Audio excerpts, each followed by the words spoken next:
We must marry Amazon's policy to be a successful seller on their platform. We can't get on there and they value the customer and we get up here, we just want the money. Once we get the money, we slacking off. You're not going to last long.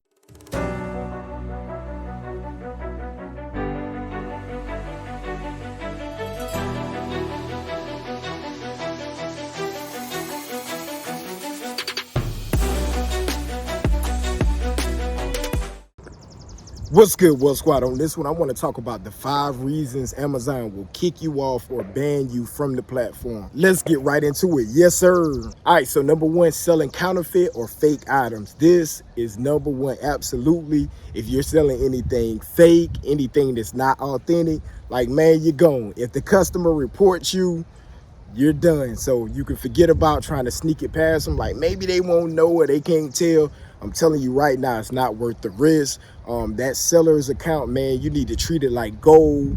You can potentially make multiple millions of dollars from these accounts. So take it serious. Don't take the risk. If you feel like it's not authentic, any product that you have, you know, whether you're in books, because they do have fake books out there. But the good thing about books, man, you have a low percentage of it being counterfeit, unless it's an extremely popular textbook. But you can check the website I leave down in the description below to run it against the counterfeit checker just to see if you're legit. For other products, make sure you do your research in your specific industry. Number 2 would be having bad feedback, right? I don't know the amount of times, you know, I'm looking on Amazon.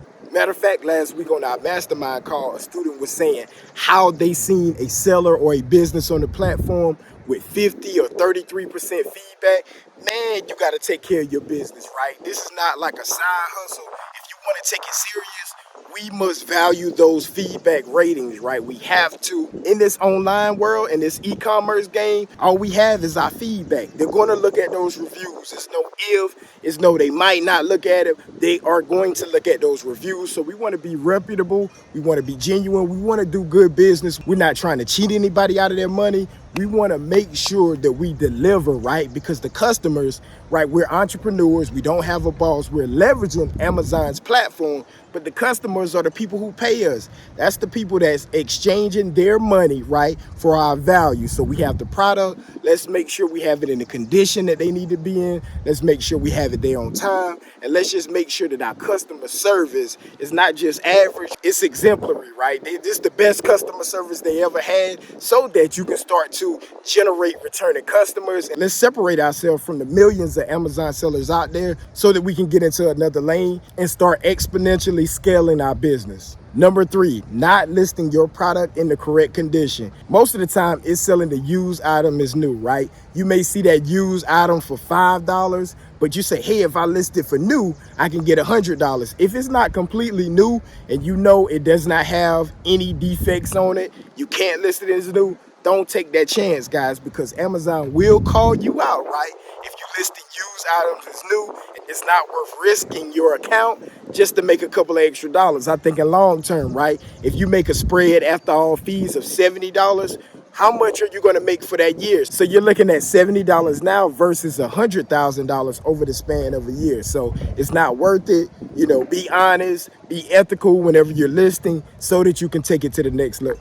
The third one is a little tricky. It's a weird scenario. So let's just say you signed up for an Amazon account, you get suspended, you immediately go and try to open another Amazon account. It does not work that way. Amazon is going to link those 2 accounts, and all that information is going to be banned from selling on Amazon. Now, I'm not sure if they allow you to continue to purchase from Amazon, but as far as selling, like, you're done. You're done. You can forget about it. You need to get somebody else to get you on, but all of your information, your computer, this, that, and the other, just forget about it. Number 4 would be late shipping.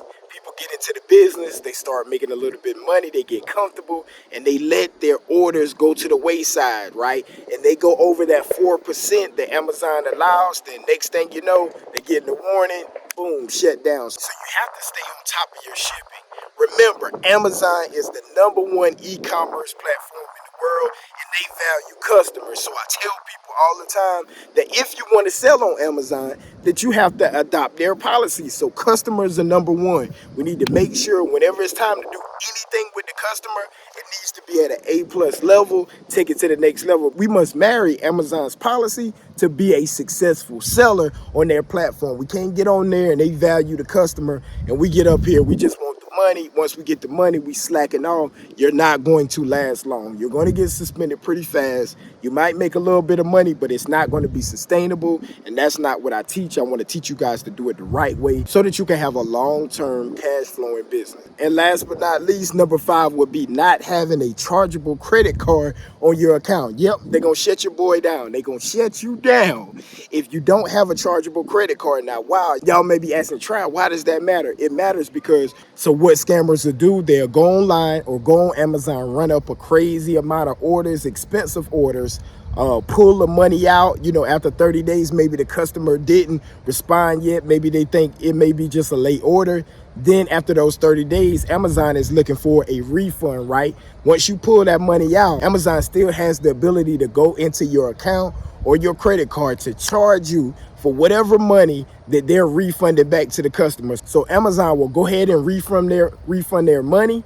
And if your account balance doesn't cover it, what they're going to do is dig into your bank account with your credit card to get that money or recoup that money that they gave back to the customer. So it's super important. If you don't have this in your account, you're out of here. You're out of here. So make sure you have that information so that that won't ever happen to you, right? So again, on that last piece, if you don't have it or it becomes expired, they do give you some days to make it right. But if you don't, they're going to shut you down. If you found this video valuable, make sure you hit that like, that subscribe, help your boy out. I love y'all. Be blessed, man. As always, we coming back with more game. Any resources you need down in the description. Let's go.